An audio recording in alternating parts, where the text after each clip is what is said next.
beautiful Savior. Juru selamat yang indah, penolong yang ajaib. Di dunia ini banyak nabi, banyak rasul, banyak orang yang hebat. Tapi hanya cuma ada satu juru selamat, yaitu Yesus Kristus.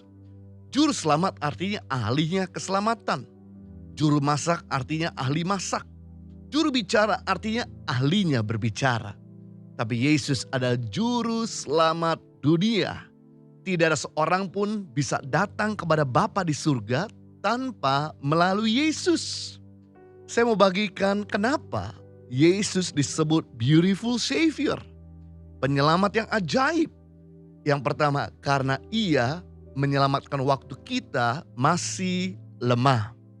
Roma pasal yang kelima ayat 6.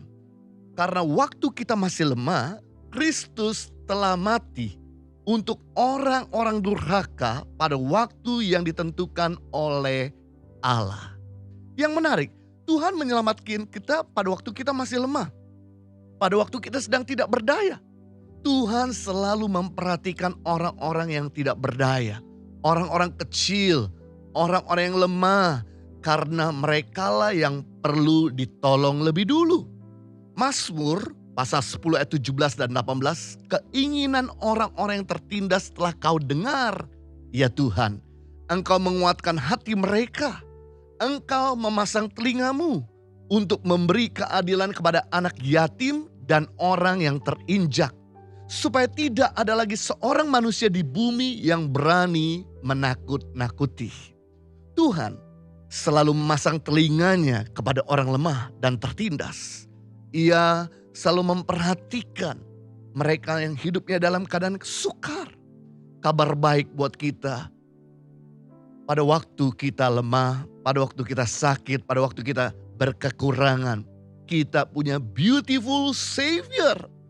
Penasehat, penolong, penyelamat yang ajaib. Yang akan membantu kita untuk keluar dari segala keterpurukan kita. Tuhan itu tidak jauh dari kita.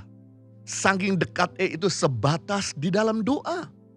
Hanya sebatas komunikasimu. Mari ungkapkan isi hatimu. Ungkapkan kebutuhanmu. Ungkapkan keluh kesahmu kepada Dia. Maka Dialah beautiful Savior yang sanggup melakukan yang jauh lebih banyak daripada apa yang kita bisa kerjakan dan pikirkan serta doakan. Ketika kami tapping 60 Minute Worship Outdoor ini, alat-alat sudah terpasang semua, tinggal mulai. Tanpa diduga hujan mulai turun. Jadi kami mulai ringkes-ringkes barang elektronik supaya tidak kena hujan dan rusak. Kami tunggu 1 jam lebih, hujan masih terus tercurah. Tidak ada hentinya, hari mulai makin larut malam. Kami mulai putuskan untuk mulai berdoa bersama-sama. Bersatu hati memohon kemurahan Tuhan. Supaya hujan bisa berhenti. Supaya hujan bisa minggir. Puji Tuhan dan yang luar biasa beberapa menit setelah kami berdoa. Hujan betul-betul berhenti. Dan kami bisa kembali memulai 60 Minute Outdoor ini. Kami sangat mengucap syukur kalau Tuhan itu mendengarkan doa setiap orang yang tidak berdaya. Kalau Tuhan bisa menjawab doa kami, maka Tuhan yang sama juga bisa menjawab doa saudara semua. Kalau Tuhan bisa menolong kami, maka Tuhan yang sama juga bisa menolong kita semua. Karena Dia adalah beautiful Savior, penolong yang ajaib, yang luar biasa. Tuhan Yesus yang adalah Raja segala raja. Dilahirkan bukan di istana raja, tapi di kandang domba. Bukan dibaringkan di spring bed, tapi di palungan tempat makan hewan. Bukan dilahirkan di kota besar, tapi di kota kecil bernama Bethlehem. Justru Tuhan ahlinya memakai orang-orang kecil seperti Gideon, yang dari anak kecil, keluarga terkecil, suku terkecil, bahkan seorang pengecut, Tuhan pilih jadi pahlawan gagah perkasa yang bisa mengalahkan tentara Midian Persia 135.000 orang banyaknya. Padahal jumlah tentara Gideon yang menyertai cuma 300 orang, berarti satu tentara Gideon sanggup mengalahkan 450 tentara Midian dan Persia. Membuktikan bahwa Tuhan itu membela. Tuhan mengasihi orang kecil dan orang lemah. Jangan takut dan down. Mari kita sekarang ini punya pengharapan. Yang kedua, kenapa Yesus disebut beautiful Savior? Karena ia menyelamatkan kita ketika masih berdosa. Roma pasal 5 ayat 8. Akan tetapi Allah menunjukkan kasih-Nya kepada kita oleh karena Kristus telah mati untuk kita ketika kita masih berdosa. Tuhan mengasihi kita ketika kita masih berdosa. Dia disebut beautiful Savior karena dia mengasihi orang berdosa. Dia punya predikat, bukanlah konglomerat, bukannya doktor, bukannya master, tapi predikatnya Yesus adalah sahabat orang berdosa. Keselamatan itu tidak bisa dibeli. Bahkan manusia untuk bisa menyelamatkan dirinya dan keluarganya dari kematian COVID aja tidak mampu. Dan upah dosa adalah maut. Maut bukan cuman masuk neraka nanti di kekekalan, tapi maut juga bicara soal maut di dalam aktivitas kita selama di bumi. Artinya apa yang kita kerjakan tidak ada kehidupan. Bangun bisnis macet, bangun karir stuck, bangun keluarga tidak bahagia, bahkan bangun masa depan tidak jelas.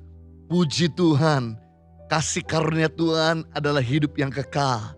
Jika kita hidup di dalam Tuhan, dosa tidak lagi berkuasa di dalam kita. Dan kita akan mengerjakan segala sesuatu dengan kasih karunia Tuhan yang mempermudah, menguatkan, dan memberdaya hidup kita.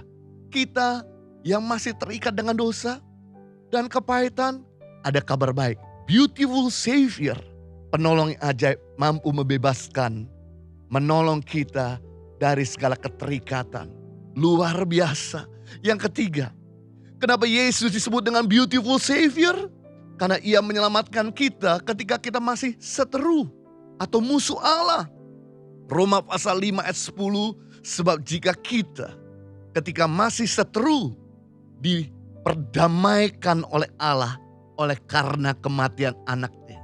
Melalui kematian Kristus, maka kita yang tadinya musuh Allah menjadi sahabat Tuhan. Menjadi mitra Tuhan, menjadi rekan sekerja Tuhan. Kalau di dalam perjanjian lama, hanya cuma imam, nabi, dan raja yang diurapi oleh Tuhan, yang menjadi sahabat Tuhan, yang bisa mendengar suara Tuhan, yang bisa dipakai oleh Tuhan. Namun di dalam perjanjian baru, setelah terjadi penebusan Kristus, maka Tuhan memakai setiap orang percaya. Tuhan bisa mengurapi setiap kita. Wow! Yang menarik, kita ini memang tidak bisa melakukan apa-apa tanpa Tuhan. Tetapi Tuhan itu tidak mau melakukan apa-apa tanpa kita. Jadi setiap kali Tuhan mau bekerja di bumi, Dia selalu memakai manusia. Waktu Tuhan mau menyelamatkan manusia dari air bah, flora dan fauna dari air bah, Tuhan pakai Nuh. Waktu Tuhan mau menyelamatkan bangsa Israel dari perbudakan di Mesir, Tuhan pakai Musa. Waktu Tuhan mau menyembuhkan orang yang sakit, Tuhan pakai rasul-rasul. Waktu Tuhan mau berbicara kepada bangsa atau sebuah kota atau kepada umat Tuhan, Dia pakai para nabinya. Waktu Tuhan mau menyelamatkan teman kita, Dia akan pakai kita. Waktu Tuhan mau menyembuhkan orang yang sakit, Dia juga akan pakai kita. Tujuan Tuhan datang ke bumi, yaitu membawa damai. Tapi tujuan Tuhan menebus kita, yaitu menjadikan kita semua sahabat-sahabat Tuhan.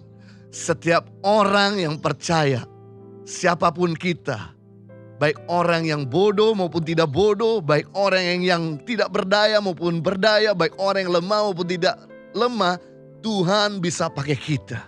Tuhan bisa urapi kita karena Dialah penyelamat, Dialah yang mengurapi. Jesus Christ, Mesias yang diurapi. Ketika yang diurapi ada dalam diri kita, maka Dia akan memakai dan mengurapi kita semua. Saya mengajak kita semua sekali lagi menyembah Dialah Allah Bapa, Putra, dan Roh Kudus. Amin.